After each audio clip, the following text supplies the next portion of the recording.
We're going to move up to the IT band. So the IT band, I'm going to bring a couple pictures up here just to kind of show the importance of the IT band.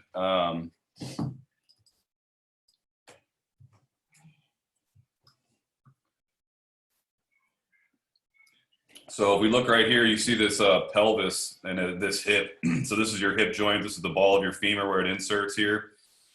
This hip joint, this is obviously where our engine. So you can even see that this huge, this iliopsoas or the psoas, where the iliopsoas comes down here, but you can see how big and thick that muscle is. So you hear a lot about that.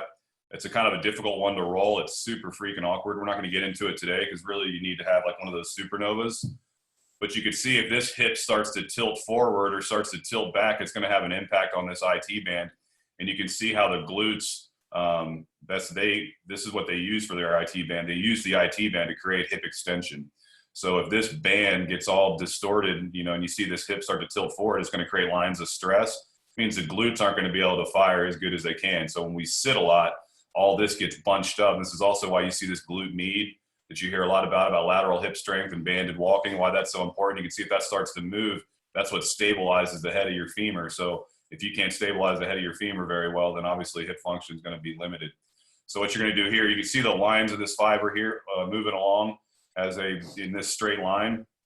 So what we're going to do is we're going to start here on this aspect. We're going to start, we'll start at the bottom of the knee, and you're going to roll all the way up, and then you're going to move forward, and then you're going to roll all the way down. And then you're going to move forward a little bit. And when this front area where you see this line where the IT band and the quad come together, that's actually a pretty nasty area, because what happens is the quad and the IT band will start to fuse kind of together. So we want to make sure that we've got good mobility between those and good sliding mechanisms between the IT band and the quad. So that anterior aspect or front aspect of that IT band, we really want to move nice and slow through that and maybe give it one extra run through. From there, we're going to go right into the quad. So we're just going to keep rolling forward. I'll show you what it looks like in a second. So once you finish that IT band, again, starting from the back part of the IT band, you're going to go up, back down. This front area we're going to spend some time with, and then you're just going to roll over to the front of the body. And here's the quadriceps. So here you see that vastus medialis, the VMO. You'll hear it called a lot. VMO, you know, is kind of a big, you know, PT term you'll hear a lot about now.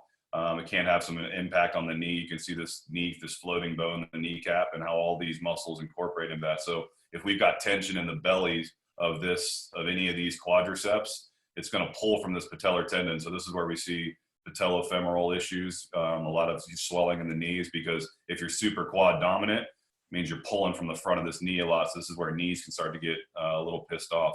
This rectus femoris, just a quick note, you see this rectus femoris, it actually attaches up into the hip up here. So it actually flexes the hip and extends the knee. So it's called biarticular. It has two joint functions. It's the only quadricep that does that. The rest of them attach here, and all they do is extend the knee.